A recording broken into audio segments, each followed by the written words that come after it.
नमस्कार। Computer fundamental के इस सीरीज़ में मैं आज आपको बताने वाला हूँ पाथ, फ़ोल्डर पाथ या file path. Actually folder path या फाइल पाथ क्या होता है, ये मैं पहले आपको ब्रीफ कर दे रहा हूँ। होता ये है कि जब भी आप कोई फ़ाइल क्रिएट करते हैं, फ़ाइल क्रिएट करने के बाद जब आप उसको सेव करते हैं तो बाय डिफ़ॉल्ट वो माई डॉक्यूमेंट्स में जा कर के सेव होता है। मैं इसको प्रैक्टिकली भी करके दिखाऊंगा। तो ये क्या होता है कि माई डॉक्यूमेंट्स में सेव होता है, लेकिन आप कोई पर्टिकुलर टाइप ऑफ फाइल बना रहे हैं या कोई इनवॉइस जनरेट कर रहे हैं, आप चाहते हैं कि वो जो फाइल या इनवॉइस है वो कोई पर्टिकुलर फोल्डर में मेरा सेव हो। तो वो जो फोल्डर जहाँ पे है, जहाँ पे आप उसको सेव करना चाहते हैं, उस लोकेशन तक पहुँचने का जो रास्ता है उसी को हम पाथ कहते हैं। ठीक है, तो चलिए मैं अभी आपको अपने डेस्कटॉप स्क्रीन पे लेके चलता हूँ और मैं आपको इसको प्रैक्टिकली करके दिखाता हूँ कि ये पाथ होता क्या है और ये कैसे काम करता है। तो चलिए कंटिन्यू करते हैं हमारे स्क्रीन पे। ये मेरा डेस्कटॉप आ गया, आपको मेरा डेस्कटॉप दिख रहा होगा। और सबसे पहले एक काम करते हैं, एक फ़ाइल क्रिएट करते हैं। तो फाइल क्रिएट करने के लिए मैं एम एस वर्ड ओपन कर रहा हूँ और यहाँ पे मैं एक फार्मूला लिख करके RND और एक नंबर टाइप करके एंटर प्रेस करूँगा। तो यहाँ पे ये कुछ डॉक्यूमेंट्स लिखा हुआ आ गया। ये MS वर्ड का एक फंक्शन है जिसमें प्रैक्टिस करने के लिए आप इसको यूज़ कर सकते हैं। ठीक है, तो ये टेक्स्ट आ गया मेरे पास, यानी कि एक डॉक्यूमेंट मैंने क्रिएट कर लिया। एज्यूम कीजिए कि एक डॉक्यूमेंट बन गया। अगर मैं इसको सेव करता हूँ, ठीक है, तो जैसे ही सेव करूँगा तो ये मुझसे पूछेगा कि इस फाइल को कहाँ सेव करना है। तो उसके लिए मुझे ब्राउज़ पे क्लिक करना होगा। मैंने ब्राउज़ पे क्लिक किया। देखिए यहाँ पे मैंने कुछ भी सिलेक्ट नहीं किया। आप स्क्रीन पे देखिए, इसको सेव डायलॉग बॉक्स बोलते हैं, सेव एज डायलॉग बॉक्स बोलते हैं।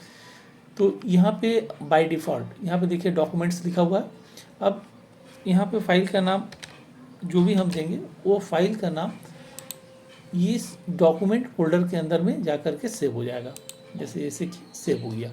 ठीक है, मैं अभी इसको दिखाता हूँ ये कहाँ सेव हुआ है। क्लिक कीजिए, यहाँ पे डॉक्यूमेंट्स दिख रहा है लेफ्ट साइड में, यहाँ पे क्लिक कीजिए। देखिए ये टेस्ट डॉक्यूमेंट्स खुल गया। ठीक है, लेकिन हम चाहते हैं कि ये जो डॉक्यूमेंट्स है मेरे किसी पर्टिकुलर लोकेशन पे, जहाँ मैं चाहता हूँ उस पर्टिकुलर फोल्डर में जा कर के सेव हो। तो उसके लिए क्या करना होगा, देखिए सबसे पहला चीज़ है कि आपको एक कोई फोल्डर क्रिएट कर लेना होगा। फोल्डर क्रिएट करने के लिए आपको क्या करना है, माई डॉक्यूमेंट्स में जाइए। कोई भी आपका जो ड्राइव है, C ड्राइव या D ड्राइव, कोशिश कीजिए कि जो भी आपका इम्पॉर्टेंट डॉक्यूमेंट है वो C ड्राइव में ना सेव करें। C ड्राइव में कहने का मतलब ये है कि आपका जैसे डॉक्यूमेंट हो गया, डेस्कटॉप हो गया और ये C ड्राइव, ये तीनों लोकेशन में, क्योंकि आपका डेस्कटॉप और डॉक्यूमेंट्स ये जो दोनों दिख रहे हैं यहाँ पे, ये दोनों C ड्राइव के अंदर में होते हैं।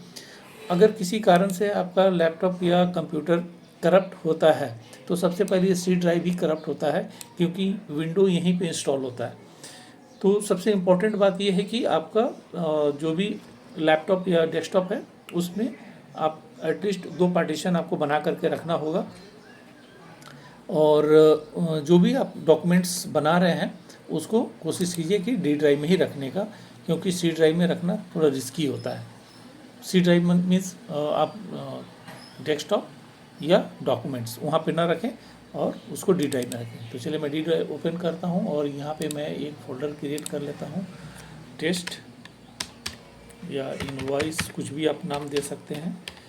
ठीक है, यहाँ पे कीजिए, ये फ़ोल्डर ओपन मैंने कर लिया। अब फिर से मैं यहाँ पे जा रहा हूँ। अब ये मान लीजिए कि मेरा कोई इनवॉइस है या कोई भी डॉक्यूमेंट है, इंपॉर्टेंट डॉक्यूमेंट है, तो इसको मैं यहाँ पे गया, फाइल, सेव एज, ठीक है, ब्राउज़। ठीक है, ब्राउज़ करना है। ब्राउज़ करने के बाद आपको क्या करना है, दिस पीसी पे क्लिक करना है, यहाँ से D ड्राइव पे जाना है। D ड्राइव पे जाने के बाद मैंने जो फोल्डर बनाया था इनवॉइस पे क्लिक करना है और यहाँ पे फाइल का जो भी नाम आप देना चाहें, फाइल का नाम दे करके यहाँ पे सेव बटन पे क्लिक करना है कि आपका फाइल सेव हो गया। अब मैं इसको क्लोज़ कर दे रहा हूँ। अभी क्या है कि मुझे देखना है कि मैंने जो फाइल बनाया था वो कहाँ पे है। ठीक है, दिस पीसी पे मैंने क्लिक किया, D ड्राइव, और यहाँ पे इनवॉइस फोल्डर होगा। ये यहाँ पे देखिए मेरा जो फाइल मैंने क्रिएट किया था वो यहाँ पे आ गया एज इट इज़। ठीक है, अभी मैं जो सबसे इम्पोर्टेंट जो मैं बताना चाह रहा था पाथ के बारे में, अभी आप ध्यान से देखिए, ये दिस पीसी के अंदर डी ड्राइव के अंदर में इनवॉइस के अंदर में आपका फाइल। ठीक है, तो ये जो ऊपर में दिख रहा है 3 point, this PC, data D और इनवॉइस।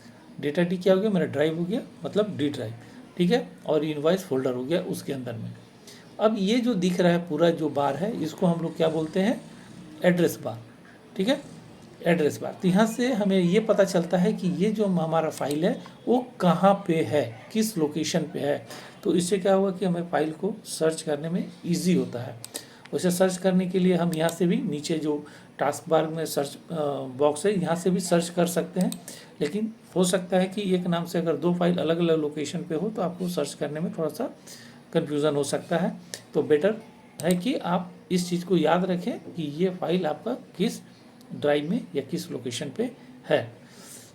कंप्यूटर फंडामेंटल के नेक्स्ट सीरीज़ में कुछ और मैं एडवांस कुछ और मैं बताऊंगा। आप हमारे साथ बने रहिए। धन्यवाद, थैंक यू।